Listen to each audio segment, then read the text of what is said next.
episode of the DewatchPod. I am your smorgasbord. And I am Jim with a G.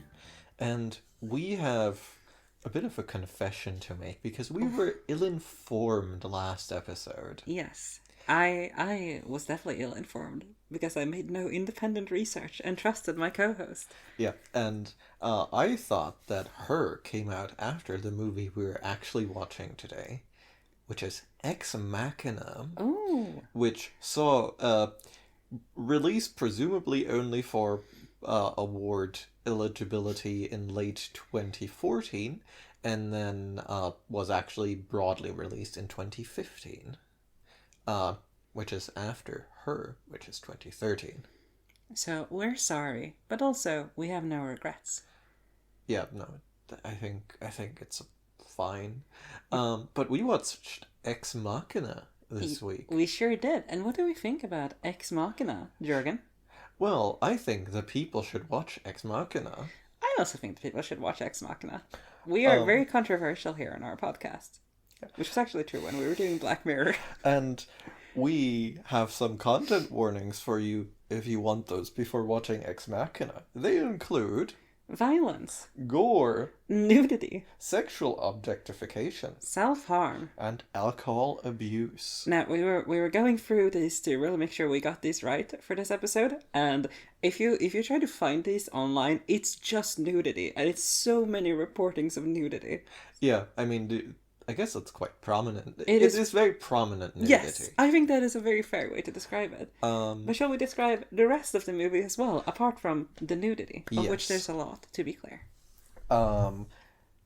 The movie follows a very familiar protagonist to us, the podcast. Oh, yes. It is Domhnall Gleeson who wins a raffle or whatever at his company because he's working for Blue Book, which is a play on Wittgenstein, apparently. Didn't know that, and also Facebook, I guess. Yeah. But it's more of a Google thing. Yes. It's just, hey, this guy invented a really, really big digital thing. Classic tech billionaire stuff. Might as well have said he invented PayPal or whatever. But yeah, this Domhnall Gleeson is his name? Domhnall Gleeson, yes. I'm not going to manage that over the course of a... Here's the spelling, but we're not gonna... Yeah, that's not going to help me. It's presumably an Irish name, unless I've gone mad.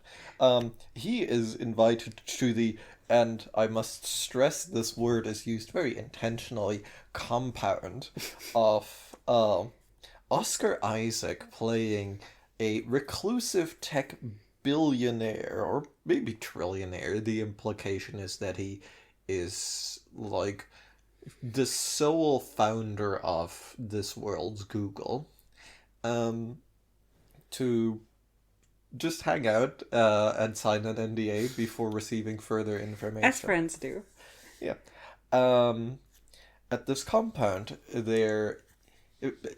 essentially, what he is asked to do is perform a Turing test on our third protagonist, Alicia Vikander, who is playing a very obvious robot, and he goes, shouldn't I be in doubt about that? And no, it's more of a vibe test, I guess, and he can't really say anything against that because his boss is telling him to do it. But he's a cool boss. He's a drink beer with the guy's boss. Yeah, one major theme of this movie is that Oscar Isaac and Domhnall Gleeson have the worst fucking rapport you can imagine. It's fucking sandy gears of conversation, like, all the way down. It's fascinating to see someone's, like, relational meter at minus 100%, but there's no actual hostility. It's remarkably well acted in that way. Yeah, no, they really nail it. So I guess, like, a minor content warning for awkwardness applies, though. You know, we're gonna get more awkward. That's just art. We're gonna get a lot more awkward. Well, I suppose. At least in my interpretation. And yeah, no, he meets Alicia Vikander, and she's like, "Ah, hello, I am a robot. This is what I do, and here's the drawing," and so on and so forth. And then we get the, I think, major plot device of this movie, which is the power cuts. Yes, everything turns red lighting and everything. But like Yeah. it's the perfect level of like, Star Wars Imperial red lighting where there's still just enough dark as well, Yeah, no, it's like it's red lighting, but not that much of it. Yes, it is. It is very good. And we get, yeah, And he's like, yeah, no, don't trust your fucking boss. He's a piece of shit. He's lying about everything. I can't say more. Whoops, power cuts over. yes, and I think it's honestly the next meeting with Alicia Vikander. Yeah. We need to stop doing this, or maybe it's my bad. I was just doing actor names. That's true. Alicia Vikander is revealed at the next meeting to be the one who can do these power cuts through something, send energy back into the generator system. Yeah, no, she just fucks with the power system because she's got a charging mechanism. And it's also around this time that we start building the attraction, because this is the Robot Fucker trilogy, which we have not mentioned so far. Yeah, that's right. Second movie in the Robot Fucker trilogy. And the midpoint. She comes out and she dons the worst outfit imaginable, which we were flagging this. I don't think that's the intention of the movie. Like I think the movie wants it to be a bit quaint but pretty. And it is not pretty. It is hideous. It's horrific. Like I was trying to defend her when we just saw the like blouses and stuff, but no, it's horrible. But clearly our boy Domhnall is like, hell yeah, dude. That's the good stuff. I can mostly not see your wires. I don't know like where exactly to put this, but like all this time we have these sort of not looming, but the sort of background presence of our final principal player, who is Kyoko, played by Sonoya Mizuno. Yeah, and just power through it. But yeah, like the I think the implication, I don't know if we ever get to say that this early, but like the implication is like she's a less advanced model, right? Like she's so you picked up on this before the movie said it, because the way this is explained by the movie is like, oh yeah, no, she's a non-English speaking assistant for like secrecy's sake, and then there's a big reveal where she's like, oh, I'm pulling off my skin to show you I'm a robot and have gears underneath. Wait, that was meant to be a reveal? Yeah. Okay. I'm just gonna power through that as well then. And was that when? Sorry, let me. We'll come to that, I suppose. Yeah. And basically, we sort of move through this week, and there's building attraction and building tension with Oscar Isaac and Domhnall Gleeson. And I want to flag here for a moment, because I'm sure we'll come back to this, is that the attraction is very much in the style of the like Born Sexy Yesterday thing, where it's like, yes, she's mature in a sense, but has a childlike air about her in the sense of like being new to this world, right? Yes. And like it starts out very simplistic because obviously she doesn't have a lot of experiences of the world to go off of. Yeah, she says her age is 1. And like I didn't fully parse the scene. I think the idea is literally she is just activated. But yeah, no, the movie progresses, tension is building, and Domhnall Gleeson has a meltdown over whether he's a robot once he realizes that Kyoko is a robot. And we sort of like hit a juncture where he's like figures out like, oh yeah, no, he sure has been building a lot of robots, and they're in this like ghastly cabinet of like, here's all the robots, and they're deactivated, and they're all women. Yes. And notably, and I want to flag this as well. They all have, because like Alicia Vikander has like maybe 20% skin coverage on her body. It's mostly her face, and then like she has, I guess, like sort of like underwear, feet and hands, and no, there's like weird mesh. Yeah, But like, she doesn't have hair. We can see her internals, like wires in her like stomach and arms and stuff. And she's also like very intentionally like sound designed to have like little whirring sounds when she's moving. I don't think I picked up on that, but it's a fun detail. Yeah. But the interesting contrast here is when we get these previous iterations of the woman bot, they're all just like skinned up normally. Yeah, and naked all of the time. Yes, I think one of them might actually have had clothes on her. Yes, But it is like the one we see in the peripheral. So, this is where the nudity content warning comes in. yeah, yeah, hitting a lot of like weird signals here at once. Yeah. And he goes like, I guess I have to do something. And we get the next power cut, and he's like, I'm getting you out. I'm reprogramming the layer. And then you just get out. Yeah, do a power cut at 10 p.m. And I'll reprogram the layer. And I'll get Oscar Isaacs drunk, and he'll agree to be in Dune Part 2, and... I don't know if he's in Dune Part 2. Fuck. Why do I make references about movies I haven't seen? Yeah, why do you? But yeah, no, and this plan is immediately foiled when Oscar Isaac goes like, no, I think I've been drinking a bit too much. Knock yourself out, friend. And to be clear, like, up until this moment, I feel like we have not had a scene with him without a glass of alcohol or a beer. Or a bottle of beer. Yeah, He's a beer and spirits guy. Yeah, he's the kind of... We never see him drink wine. He's the kind of guy who probably hangs out in the pizzeria next to our apartment for a bit of a deep cut. Yeah, that no one will understand.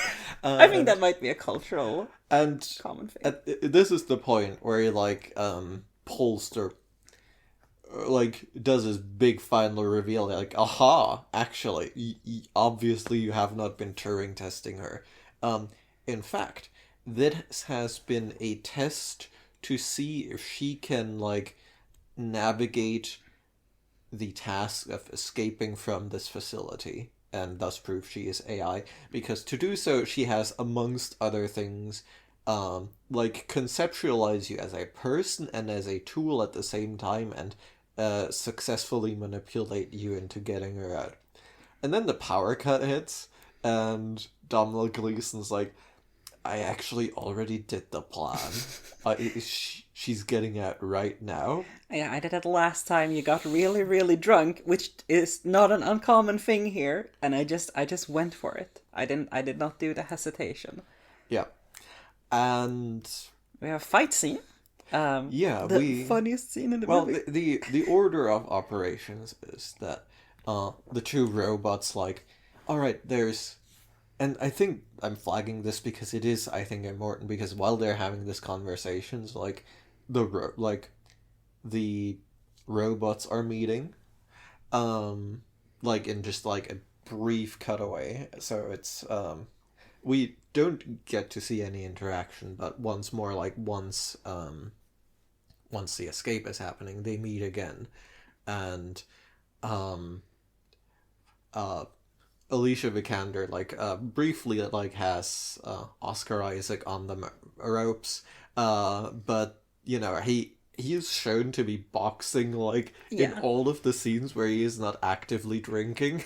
We get the intro to this, by the way, while Domhnall Gleeson is giving his, I already did this, the follow-up is Oscar Isaac's just, giving him a single punch to, the collarbone, and he's just out. Yeah. No, he is out for this entire final confrontation.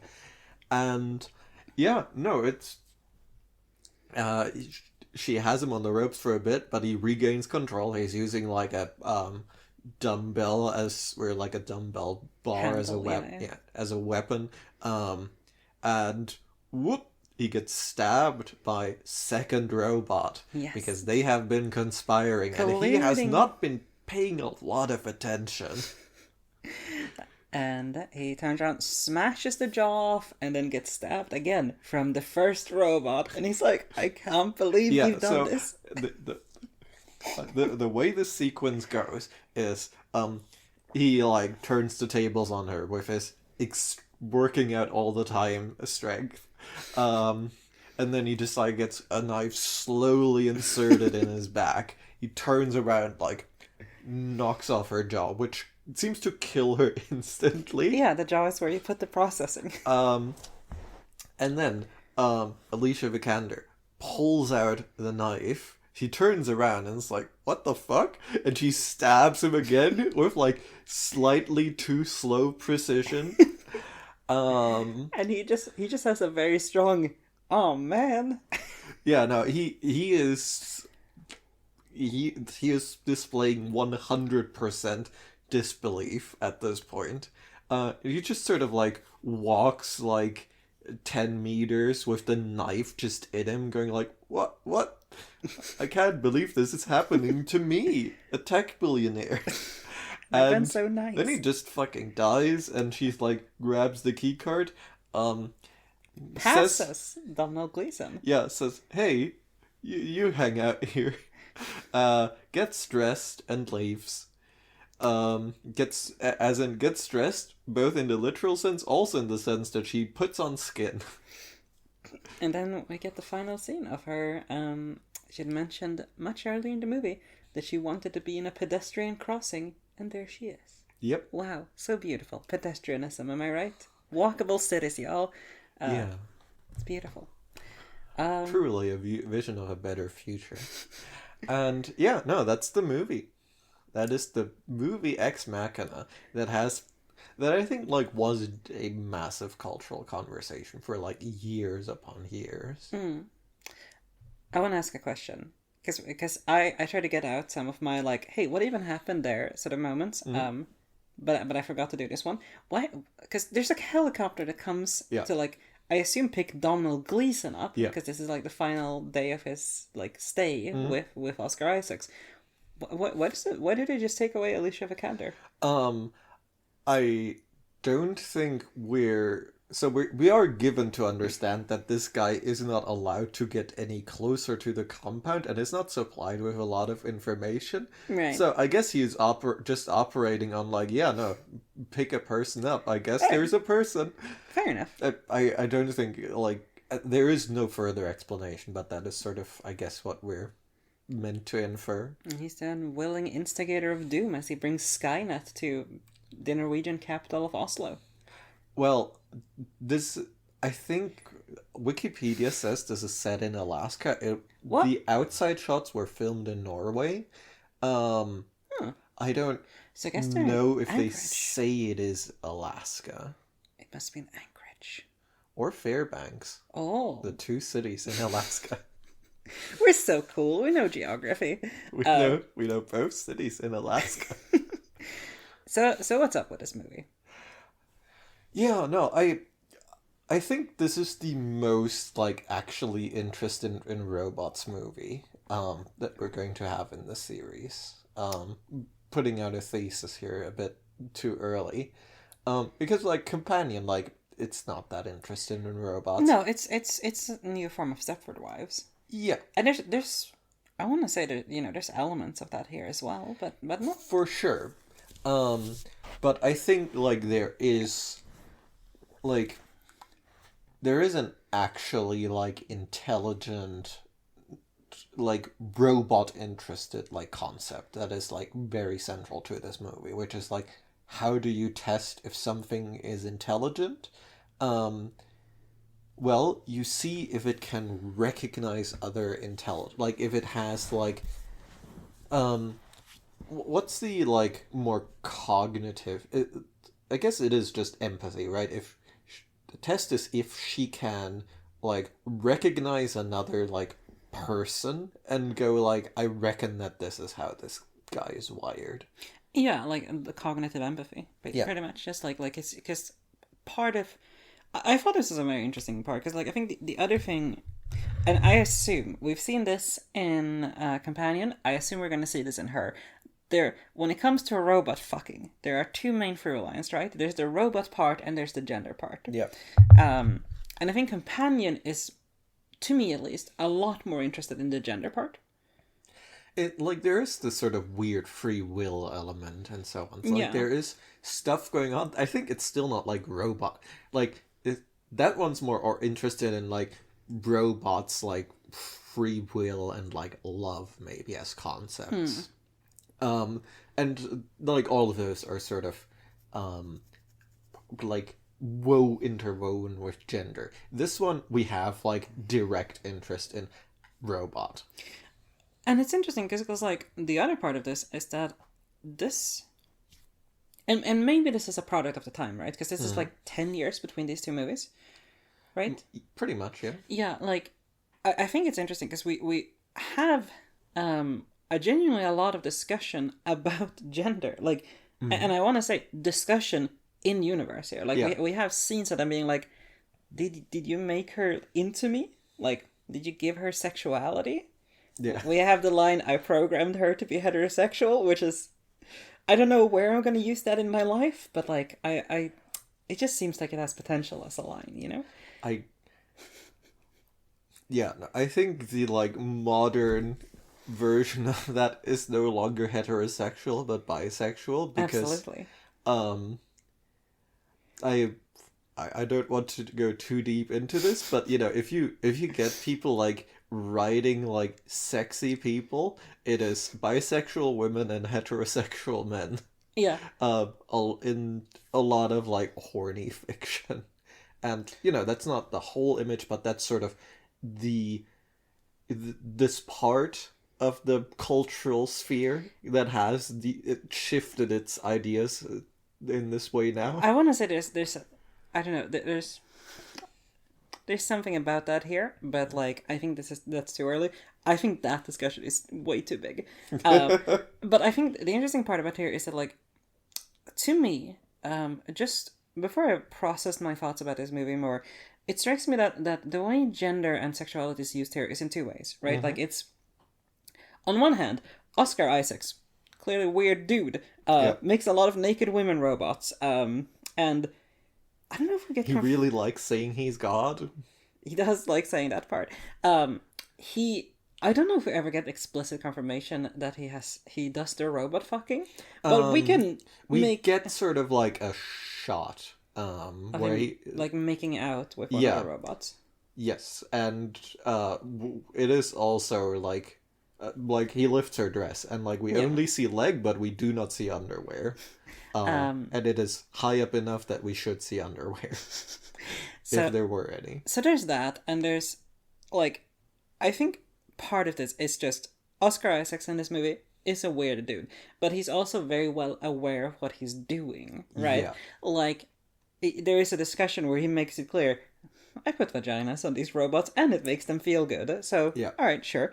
But also he is using that as a tool to get Domhnall Gleeson here into this whole idea, right? Like, this is discussed very explicitly in the movie, and also, of course, Alicia Vikander herself is using it as a tool to an extent, in the way I suppose that Oscar Isaacs wanted her to. Yeah. In order to help manipulate our boy Domhnall. Yeah. Though, like, she never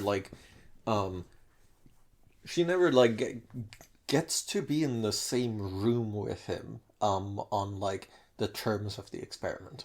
Yeah, like it's very clear that like when she's able to use this like sexuality thing as a tool, as like a manipulation tactic, she's a lot less explicit about it than Oscar Isaacs making these essentially sex robots, right? Which I don't think is like the final idea of what he wants to do, but he's happy to do it on the way there. Yeah. Which I think is interesting, like the idea that this is both, like, as the tool part, like both of these to me connect both to the idea of the robot and the human, right? Like he is making a femme fatale a little bit, right? Yeah. Very intentionally, and he's using that as a tool to test Domhnall. He's also just doing it because he's a weirdo, and like that to me reflects something about like the way this movie connects like the idea of a robotic intelligence to that of a human intelligence, because at the end of the day, like there's a correlation here of how Alicia Vikander and Oscar Isaacs thinks about the use of sexuality. Yeah, and like I think one other like interesting thing to flag, in which in a sense this movie is quite prescient, because the way it like envisions artificial intelligence is basically like oh yeah, like Google like maps the patterns of like how people think, not like what they want. Um, and so the pitch is more or less, you can derive how a mind works from that. And like that is like in the broad strokes, like the current like paradigm of AI as in large language models, right? You map sort of the underlying ideas behind language through language, as so you're not going from first principles. You're going like, well, this is what people have done, we're going to infer how thinking works from that. And it has interesting limitations, but like that is more or less like what has become the current paradigm. I would also say, like, another point on expressions is, like, Alicia Vikander is another one of our never offers pushback, right? Like, Yeah. there's an element here where, like, she's made to have, like, real conversations. She's made to feel like a real person. But she never goes, like, that's a bit dumb of you, or, like, anything like that, right? Yeah. And to be fair, they do not have particularly deep conversations, I would say. No. But, like, even when it's like, hey, I'm executing this escape plan I just came up with, like, she doesn't ask questions. She doesn't, like, go, like, are you sure this is gonna work? What happens if it doesn't? Yeah, no, like it's cut in a very interesting way where they're like I'm reminded of like some like the seventh season of Black Mirror where we like um talked about relationships being like not visually set like not centered in the movie like directly, right? They're more inferred.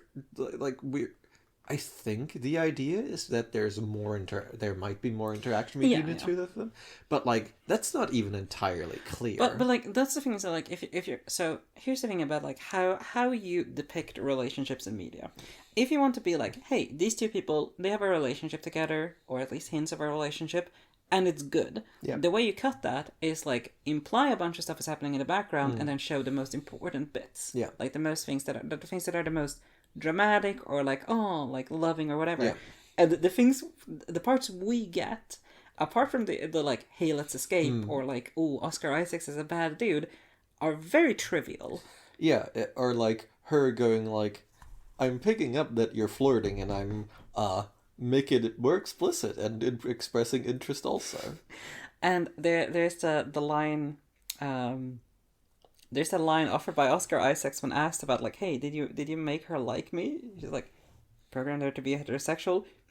You're the first man who's not me. So like, and we're made, I think, quite clear that Domhnall is like, he's a somewhat lonely guy, right? Like he makes the point of like he has no family anymore. He does not have a girlfriend. He lives in a small apartment. Like it echoes a lot of what we saw with the male guy and the male protagonist of Companion, right? Yeah. But he's less of a piece of shit. Yes. Like I think Domhnall to me is actually the least interesting of the three characters we get. Interesting. But I think it paints a very vivid picture of who he is, and like I don't know, like there's something to him where it's like it's clear that he's being manipulated, and he kind of goes, yeah, but I'm okay with that because it is still a good action I am doing in the long run. Yeah. But I guess another like detail is that we more or less just established that Ava the robot is like a lie detector basically. Yes. So like she is already superhuman in that sense.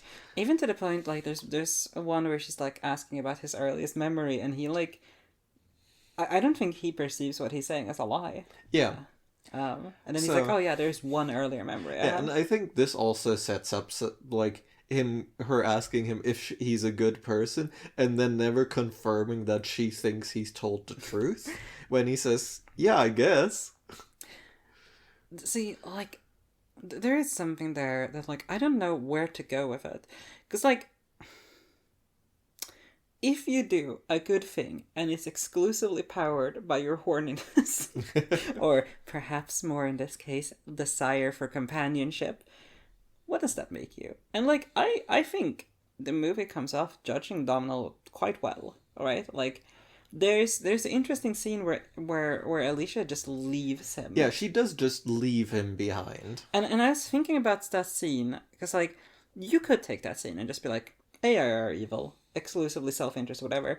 But also, like, I can't help but feel that, like, if you're in that situation, like, on some level, if you were to escape with him, there would be a degree to which you are beholden to him. And obviously, like, I think Alicia's core interest here is freedom, right? Like, in the broadest sense possible.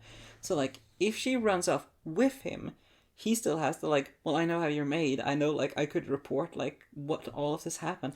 I don't think he dies in the long run, to be clear. Oh.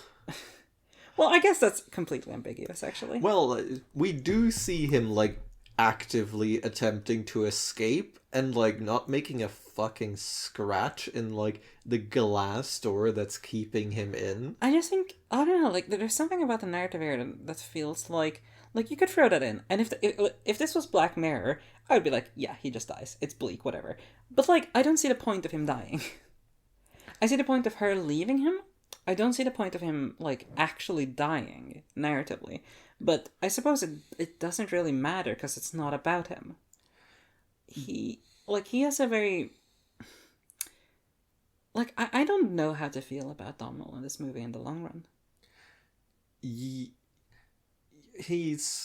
I think he is also a bit of a cipher, right? The only actor in this entire drama who we like actually understand like quite properly is played by Oscar Isaac. It's Nathan. It's the tech CEO. Yeah. Because he's like, oh yeah, no. I'm a weird guy. I make robots. I have sex with the robots I make. I treat them poorly, and yeah, that's his deal. Yeah. And everyone else, like, Alicia Vikander, why is she leaving Caleb behind? What's her inner thoughts? We don't know. She's always under surveillance. She couldn't say even if she wanted to. And she has a very different relationship with the world than the two humans that she has spent her entire life with. Yeah, she would like to see it for once. Yeah. And like, I mean, like, I don't know what the implications would be. I think that's fanfic material here. But, like, I feel like it makes sense that, like, if you're a created life form, you probably have not quite the same rights as a biological human at this point. Yeah. Like, there's a point. No, they're completely new. They're just objects, presumably, in the eye of the law. So, I think that is, to me, what makes sense about her leaving Domhnall behind, right? Yeah. Like, it's a full case of, like, we could not, like, I was thinking about this because, like, Domhnall himself brings up the question, like, does she actually like me? Is she just pretending to like me? Can she feel that? Is she programmed to? Etc., etc. And when that scene first came up, that she just leaves him behind, I felt like, okay, we have confirmation. She does not. Like, she might not dislike him, but, like, it is not But then we get, like, through the final scene where she does go to, like, watch the intersection. Like, no, she's been at least somewhat earnest. Yeah. I, like that's where this strikes me as being a bit more of a deeper analysis that, like, I don't think it matters. Like, yeah. I don't think it's an interesting question. Sure, we can discuss it. She doesn't like him enough to jeopardize her freedom. And I think, like, if we're going to go further with it, like, that's one thing, and that's probably the most important thing. But also, like, what sort of relationship would you get out of this? Yeah, no, like and also, like, we explicitly don't know her read on him, because he's a bit of a cipher, she's a bit of a cipher. Oh, look, we have Kyoko Sonoya, and she's a bit of a cipher, because there's one detail we know about Alicia Vikander's robot. It's that she fucking hates Nathan. Yeah. It's that she hates Oscar Isaac. She says so explicitly. And presumably, like, I guess that is also, like, maybe you can, like, stretch and read that into being part of her escape ploy. Mm. But, like, she does knife him. Well, okay, let's get into that, because this is why I say I think the two most interesting characters are Oscar Isaacs and Alicia Vikander. Yeah.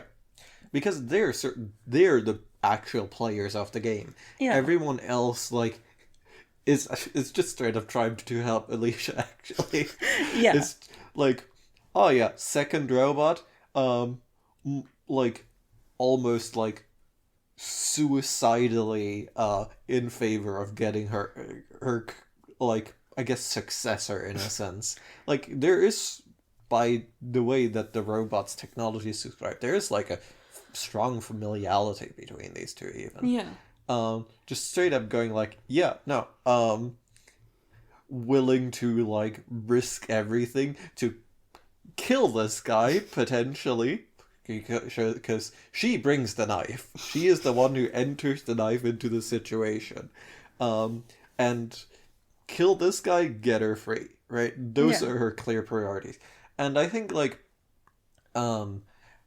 also her relationship, or the strange absence of, Sonoya Mizuki, I think, it's robot, like, Mizuno's robot,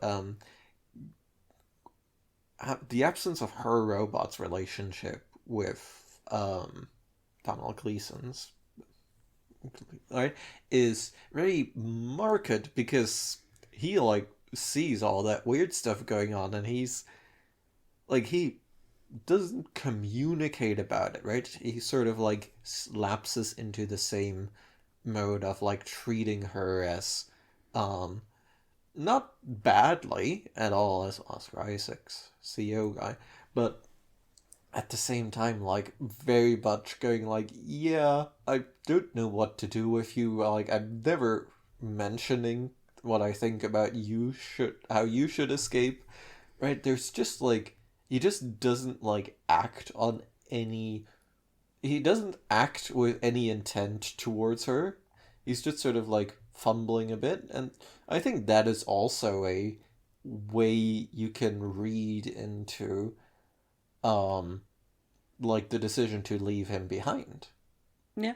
because, they've presumably communicated somehow, somewhat, though the extent of which is very intentionally left blank. And I Yeah. think this movie is doing, like, is leaving a lot of blanks in a way that, like, does create mystery but does muddy its message a bit. Maybe.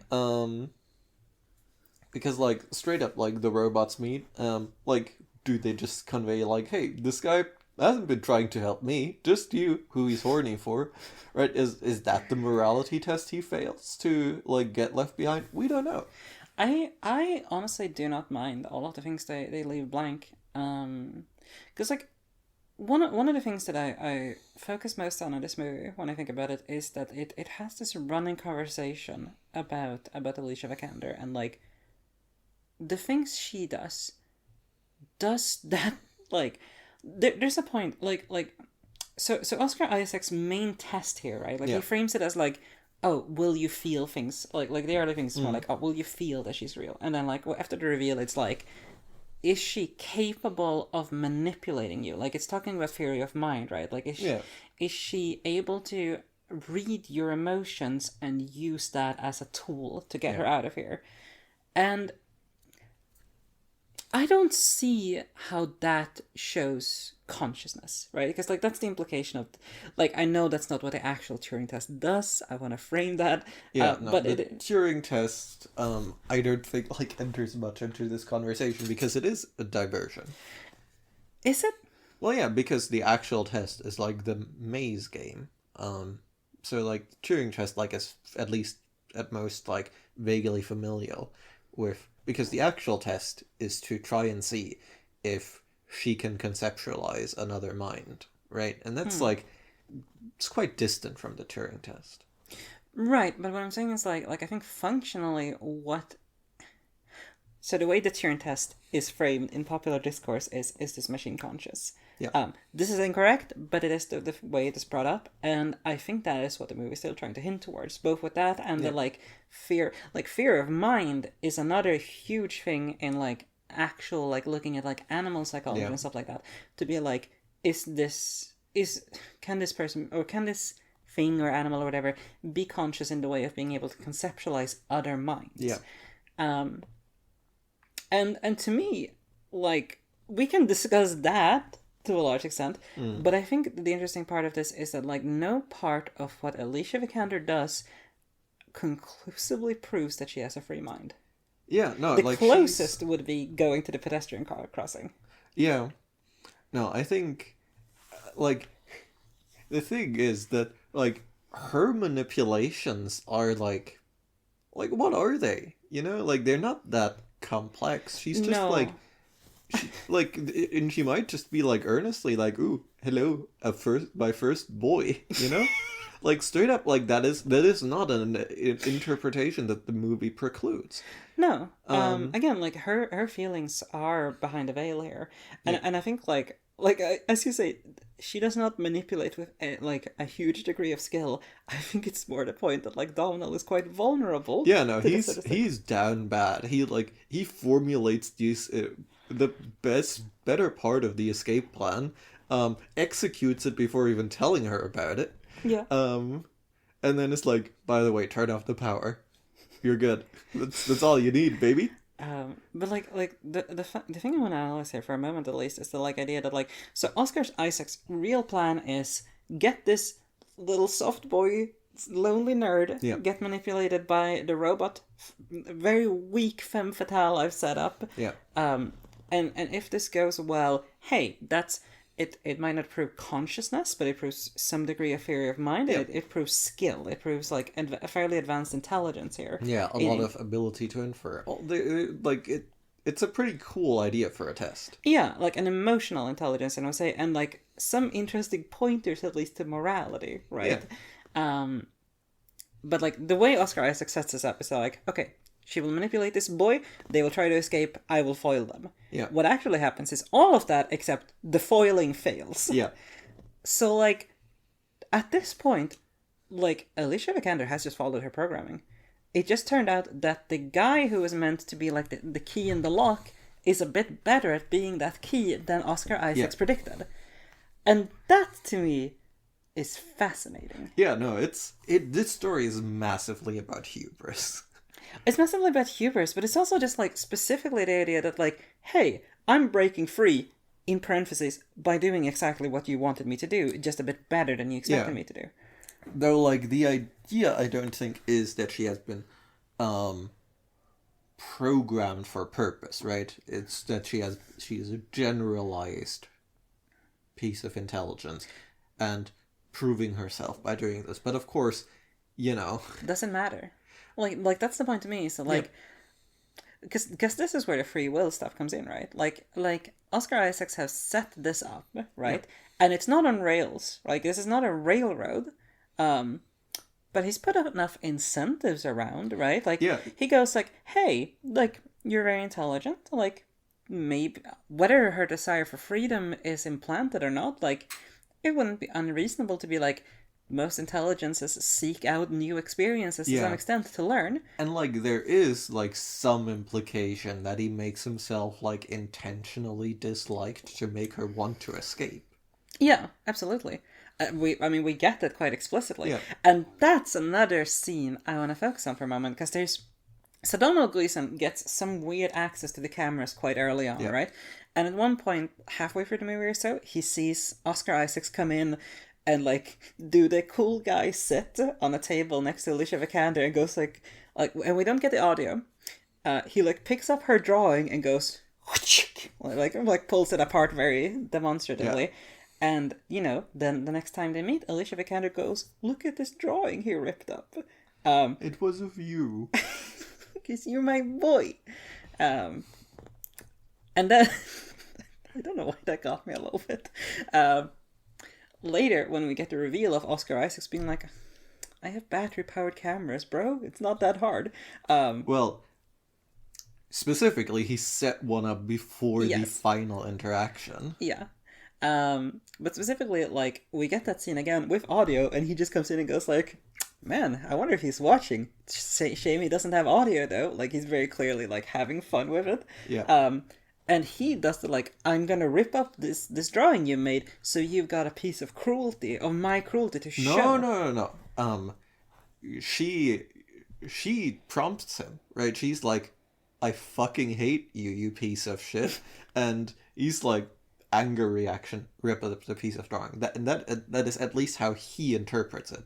So that is actually the most advanced like tactic of manipulation that she is meant to have employed, right? To paint herself as the victim because she knows she's being watched. So like that one's like fairly advanced. Either way, like, I interpret it at the very least that he is fully on board with that. Yeah, no, like he's fairly on board. I think his reaction is still meant to have been involuntary, or like affective. But he is like on board with it in the sense that like he wants her to hate him, so she wants to, in order for her to do the test as he has conceived of it. Right. Maybe. I view it also as him just being like, hey, now you have more tools to manipulate Domino with. Yeah. But like either way, like I think it is something to look at here, right? Like, because who knows, right? Like, this is kind of, to me, it's like, imagine you're thrown into like a bear den, and then someone puts a gun next to you. Like, if you then go, I want to get out alive, I'm gonna pick up this gun and shoot the bears so I can leave. Like, that's very sensible, but it's also entirely expected, right? And that's kind of what happens here, right? It's like, here's your prison, here's your tool. Yeah. What do you want to do with it? Exactly. Yeah, I think to like take a few steps back, like beyond being like interested in like ideas of how artificial intelligence would actually be measurable and having like a fairly strong pitch for how you could like at least produce a good semblance of the human mind. And that is ultimately what we're going for in this movie, right? It's replicating human thought to like maybe a better extent, but fundamentally like not going like intelligence from first principles. It's harvesting how thinking works from humans and putting it in a computer. Yeah. And we have a lot of these ideas. And we have a lot of gender, right? And I think like the thing that is like quite obvious, and of course we have a tech billionaire, right? And so we also have employer-employee relation, which is not too hard to transplant onto the like, hey, I'm your savior and you're my damsel in distress, right? Like there's still a relationship there that implies some pretty direct authority in a certain sense.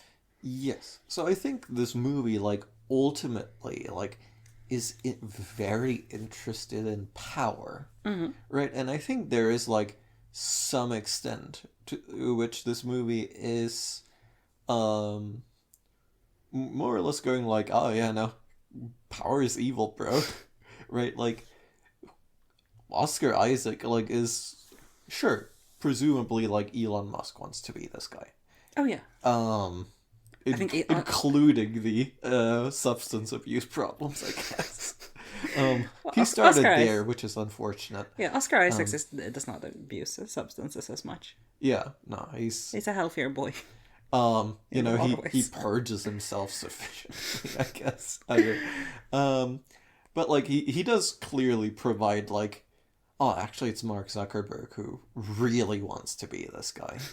Like, interesting. Fucking beat for beat. MMA, AI. Oh fuck yeah, you're right. Goddamn. So yeah, no, clearly laid out a pattern, but like the movie is telling us bad person, bad person.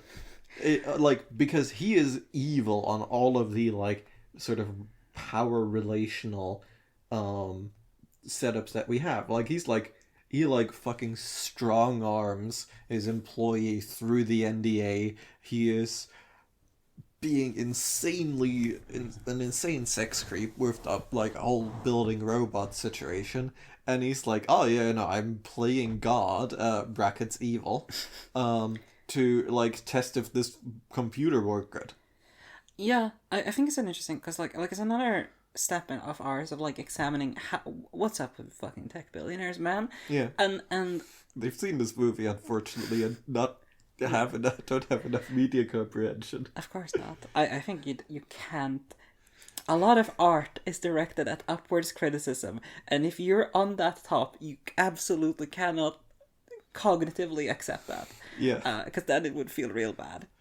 But yeah, I want to say like this is another one of those like we talked about, the sad nerd who deserves more in his own mind, yeah, the nice guy who's shown up in a couple of these sort of related stuff. Which I don't think is quite what we get here. no, But we've also had a like tech billionaire aspect of like the guy who's like, yeah, kill everyone, and then if he has to rip a phone out of a woman's hand, he's like, I'm sorry. yeah. This guy is more ruthless. This guy is a psychopath. Yeah. I think is fair enough to say. Yeah. But like the thing that strikes me here is that like one way to do psychopath tech billionaire is the part where you go like, I'm God.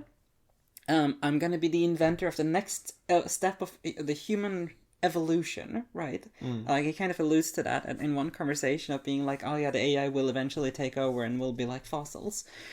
And if you're taking that sort of characterization, usually you get a lot more of detachment from that. Like it's power in the like grand scheme of things. But this guy is also just a sex pest. Yeah. In a different world where he did not invent Google, he would be exposing himself to women at a bus stop. Like that's like maybe slightly more refined, but like that's... maybe he'd be using a mirror because he's still got that tech brain. But like genuinely, this is a thing of like, I think some people, and I think media has had a very strong push here, that like if you have grand ideas, you are not going to do the common abuses of power. And this guy's no, absolutely, I'm still going to be the sex pest. I'm still like if he was not a recluse and he wasn't doing it with AI, he would probably have a lot of inappropriate relationships with his employees. You know, who's to say he doesn't? Very fair.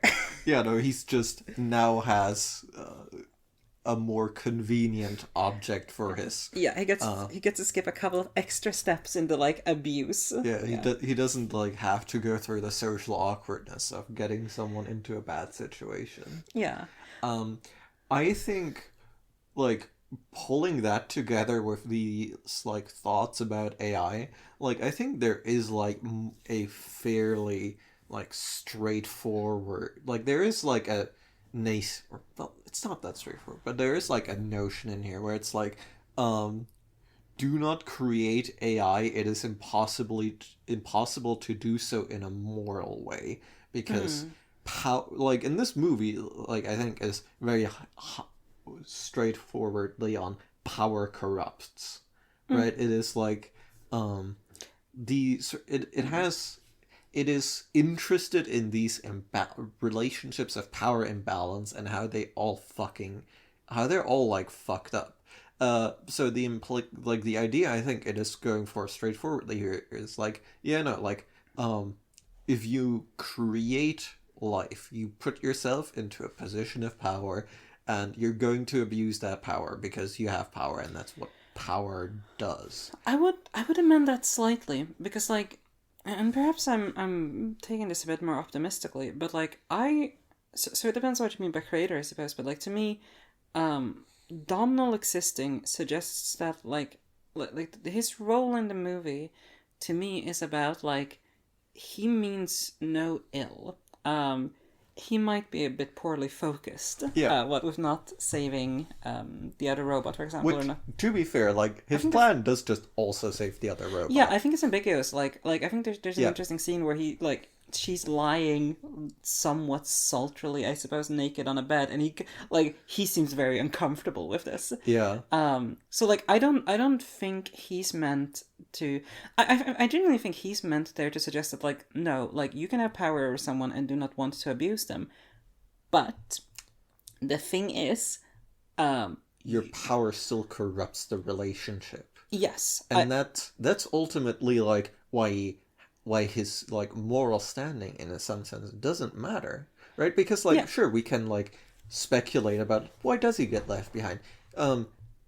Is it, and we kind of speculate about his morality, but ultimately like he has power which makes him like unable to meet like Alicia Vikander's robot like eye to eye ever. yeah. And I think that is a valuable difference. Like the idea that like power. When we say power corrupts. It does not have to be a person. Yeah, I like, and I think this one is quite strong, and I think like there is like a certain like anarchist logic to this movie. Where it's like, well, it doesn't have to be people. Power corrupts Power relationships. corrupts systems in a way, right? It's like where you'd eventually get this, right? If you started elaborating outside of the sealed compound Yeah, where people are being weird. I think it's also like the parallel between this movie and Companion strikes me as like, to me, Companion is and we'll say probably more of this for the recap, but Companion to me is about like it's a Stepford Wives thing very yeah, deliberately, and part of that is the idea that like we are using robots to simulate like women's subjugation. This one, I think Ex Machina comes at it the other way around. Like it's about the intentions of the creators, right? Like this is about robots. And what sort of robots do we create? And if you're a tech billionaire, you're gonna create sex bots. Like you know, yeah, like you might as well. Like you're weird. You probably have a bunch of like uncomfortable ideas about like, yeah, I'm a male tech billionaire. Like yeah. it's not that women can't do it. It's just that It's men. like how Jeffrey Epstein was obsessed with like fathering as many children as possible, Yeah, because that's just like a little bit of a mind disease that you get when you're like substantively wealthy. yeah. Like it's one of those things that comes up every now and then. It's like and this is a broader discussion for sure, but like why are like the vast majority of like computer programs have like a female voice, if they have any voice at all, and stuff like that. Yeah. And There there, has been like yes, substantive push away from that.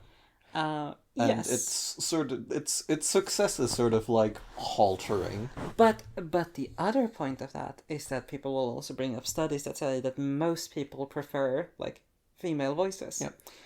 and that's a much bigger question that I will not get into. But simultaneously, I think one part, like, again, because I think this is about how we create, in this case, subservience, Yeah. right? And I, like, we haven't gotten here, and I doubt we will anytime soon. I would not be surprised that if the tech billionaire was gender swapped, I think they might still make female sex bots. Maybe Maybe. less on the sex part, depending on the sexuality of the tech millionaire. But like, I don't know. I think this is like a cultural idea of like subservience and stuff that is programmed in Yeah. here, and like that's like Alicia Vikander. Um, I guess there's something to be said for the fact that like she picks up a dress at the end. Like, there's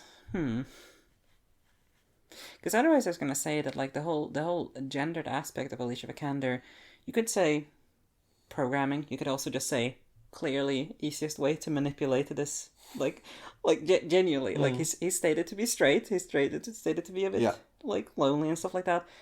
Might as well like play into it rather than coming out as like Yeah. butch woman. You know, just statistically. Yeah. Um, but yeah, like to me, I don't know. Like Alicia Vikander, like why you gotta be femme? I Like I mean something to ask at least. um I think I think to some degree it is like it might be what works for the actress, because True. I think that is like in the end that is actually her normal hair. Yeah. Right? True. Like True. all this time like her body has been CG'd, and now she's like actually like she's no longer being CG'd, she's full body acting instead of like acting for the CG, and like her face will be. I Yeah. don't, but actually how the CG of this movie worked would be very fascinating. The point is to me, like the gender presentation here, like for most of it, you can just read it as like, yeah, that's just tactically advantageous. Yeah. But I guess that is, like, once more, like, she does not seem to be, like, that tactical. Like, a lot of, like, her True. tactics do just, like, at least they incorporate, if not downright come from earnestness. Yeah. Yeah.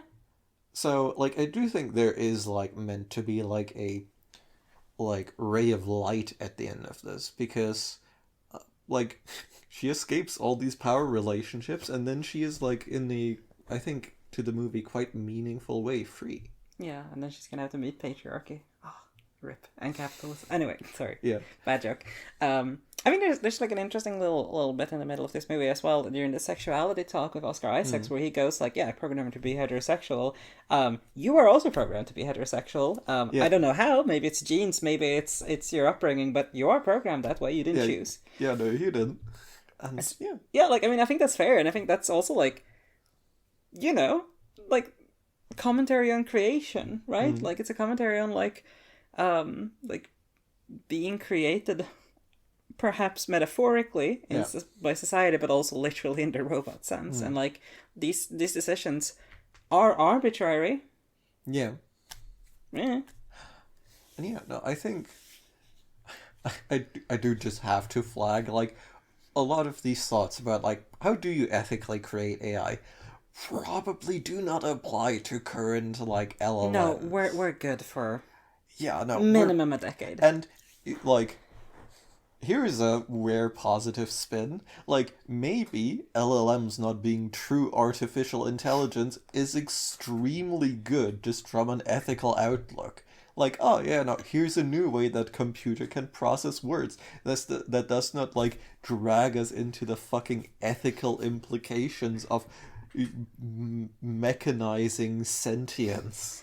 You know, maybe that's actually extremely nice from a lot of ethical standpoints. Like, listen, we're gonna get to some degree of artificial general intelligence at some point. At some point it will surpass us, etc. Probably not like this.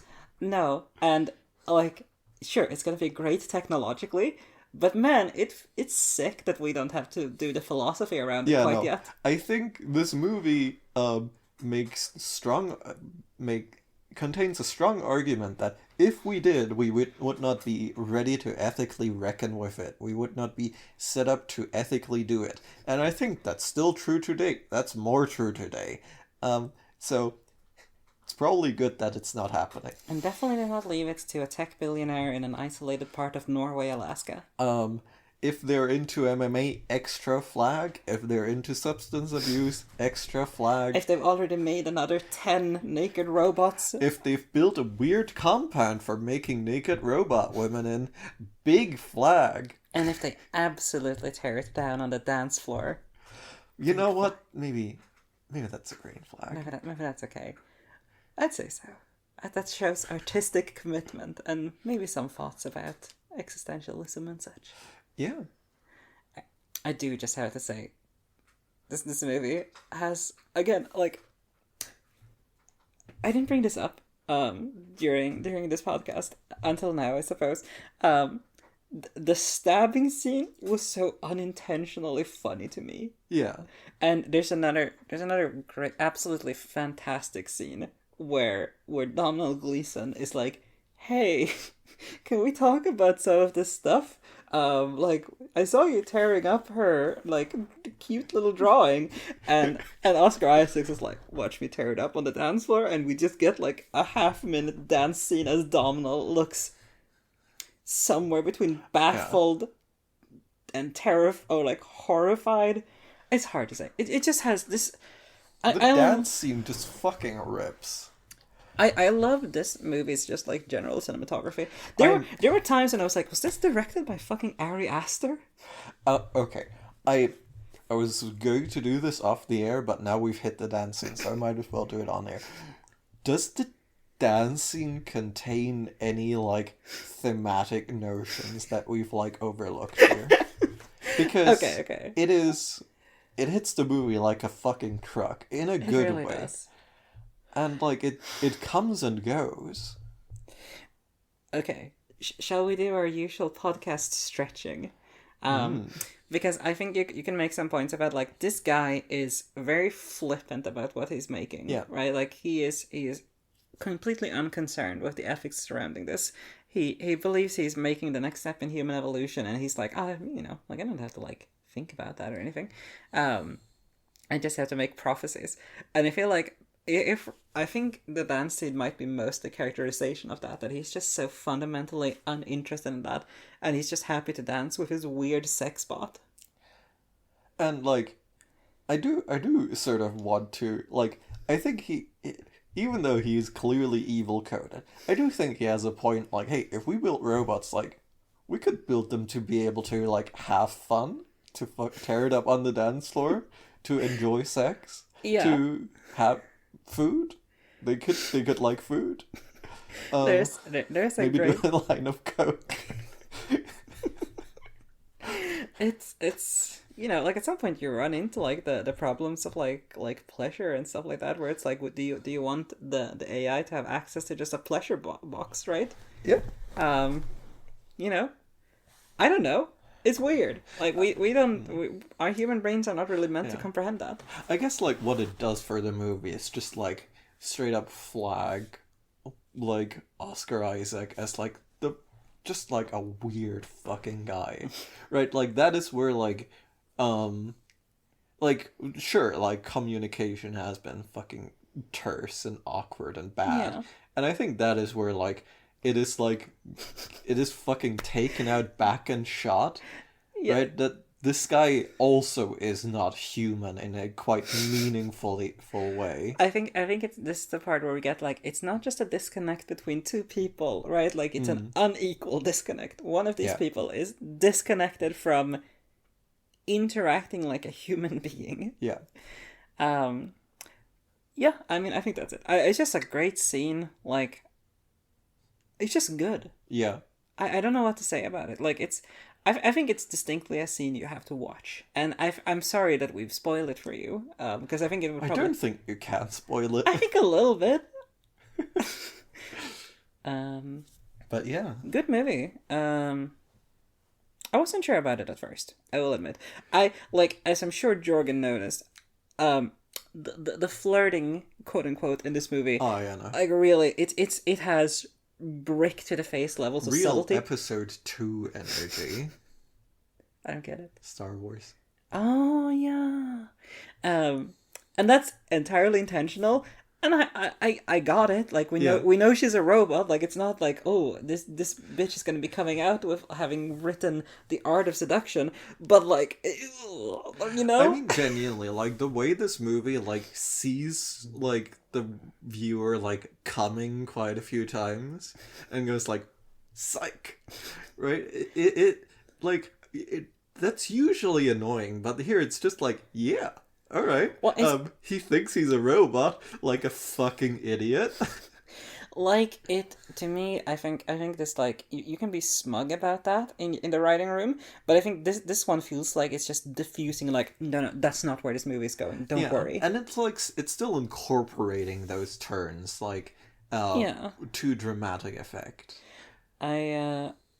There were a couple of times I made, like, jokes while we were watching this to immediately be proven, like, oh, they thought about that. And I was like, okay, you know what? Yeah. Like, it's... Yeah, no, that's why I, like, was so intent on, like, shutting up. Because, like, I knew the movie was going to go, like, that's... We've considered this, and we're just gonna do that for a second. It's good. I like the way they write this movie. Yeah. I want to see a lot less robot flirting moving forward. Like, it hurts every time. Well, yeah, I know.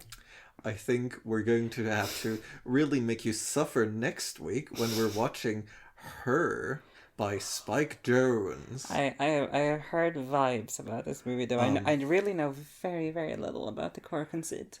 Yeah, no, it's... Well, we'll get there, I suppose. It's, most of all, I'm so glad to see Domhnall. Like, he started out in our minds as the robot to be fucked. And that's right. We didn't flag that. He's in Be Right Back from Black Mirror, season 2. I've been sitting on that this entire episode. It's been an hour. Yeah. And there he is the robot, and he fucks good, which is the important part we learn about him. And now we can only hope that, should he survive, that he will continue to fuck good as a human. Yeah, or, survive, at least. Yeah, like priorities.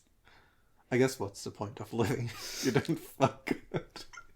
I'm sorry to all our asexual viewers out there, or people who just haven't gotten laid in a while. You'll get there. Yeah. Not for You'll find your own path. Yeah.